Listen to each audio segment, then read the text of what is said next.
बुद्धि की अवस्थाएं और आत्म तत्व। असंग अयम आत्मा, अर्थात आत्मा बुद्धि से असंग है। बुद्धि में परिवर्तन होता है, आत्मा में कभी कोई परिवर्तन नहीं होता। यह सांख्य का मत है। बुद्धि के परिवर्तन के साथ जो आत्मा में परिवर्तन दिखता है वह मिथ्या सोपाधिक है, जैसा जागृति, सुषुप्ति, स्वप्न, मूर्छा में अनुभव किया जाता है। ये अवस्थाएं बुद्धि की ही हैं, ना कि आत्मा की। जो परिवर्तनशील तत्व है वह नित्य नहीं कहा जा सकता। आत्मा नित्य है और सदा एक समान रहता है। यह भेद सुषुप्ति और समाधि के भेद से अनुभव में आता है, अथवा यूं कहें कि समझा जा सकता है, क्योंकि समाधि की अवस्था में बुद्धि का भी आत्म तत्व में लय हो जाता है, जबकि सुषुप्ति में बुद्धि बनी रहती है और कहती है नींद अच्छी आई या अच्छी नहीं आई। समाधि में बुद्धि ही अपने उदय अस्त को समझती है, परंतु समाधिकालीन अवस्था का उसे कोई ज्ञान नहीं होता। व्युत्थान होने पर उसे समाधि के उदय और अस्त उभय का ज्ञान होता है, जिसे रतंभरा प्रज्ञा कहते हैं। जागृत, स्वप्न, सुषुप्ति का ज्ञान सभी को प्रतिदिन होता ही है। मूर्छा हटने पर मूर्छाकालीन दुखमयी अवस्था का ज्ञान भी अनुभव में आता है।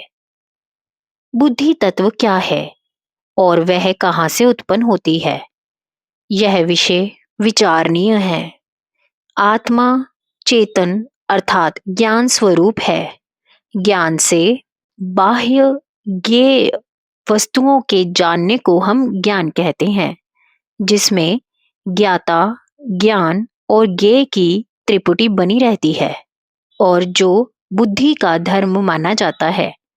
इसीलिए त्रिपुटी रहित ज्ञान को ज्ञ कहा जाता है और वह स्वयं आत्मा है।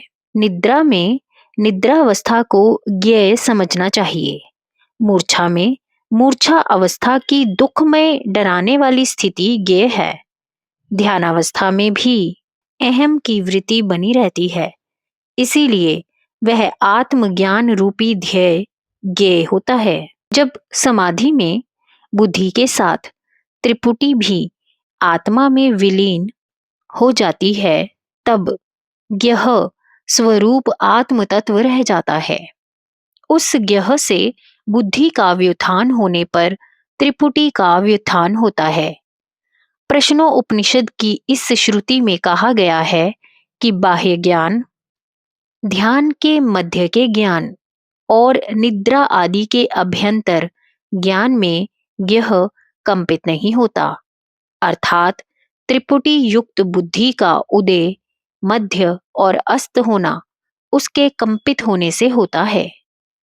आत्मा ज्ञह स्वरूप है और उसके आधार पर ज्ञाता ज्ञान ज्ञेय का उदय होता है। यह त्रिपुटी बुद्धि का धर्म है। स्वप्न में जागृत अवस्था की स्मृति बुद्धि के साथ विलीन सी हो जाती है और पुराने संस्कारों की स्मृति के साथ जो बुद्धि उदय होती है वह उस ज्ञह से होती है। स्वप्न के ज्ञेय दृश्य का कोई अस्तित्व नहीं होता। इससे स्पष्ट है कि स्वप्नकालीन त्रिपुटी बाह्य दृश्य के आधार से रहित केवल बुद्धि की ही क्रिया मात्र है। ज्ञाता और ज्ञेय बुद्धि में युगपद उदय होते हैं।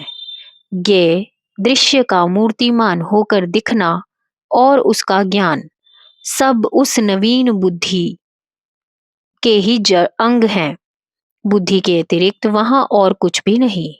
स्मृति भी बुद्धि का ही एक अंग है। गीता के 8वें अध्याय में ज्ञाता को अध्यात्म भाव और ज्ञेय को भूत भाव कहा गया है।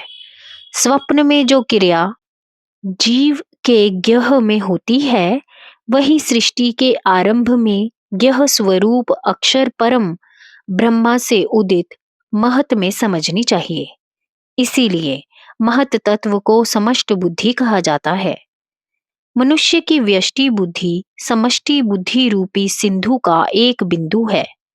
स्मृति के संस्कार भी बुद्धि में ही निहित होते हैं, जिसे संस्काराश्य कहा जाता है। और बुद्धि की विवेक या विमर्श शक्ति भी साथ साथ कार्य करती है। संस्कारों को मूर्तिमान बनाना प्राण का काम है, इसीलिए महत तत्व विभु प्राण भी कहलाया जाता है। चेतना और ज्ञान जैसे बुद्धि में ज्ञान अथवा विमर्श विवेक के साथ साथ स्मरण शक्ति भी रहती है, परंतु विवेक रहने पर भी स्मृति में किसी विषय की विस्मृति अथवा न्यूनाधिक स्मृति देखी जाती है।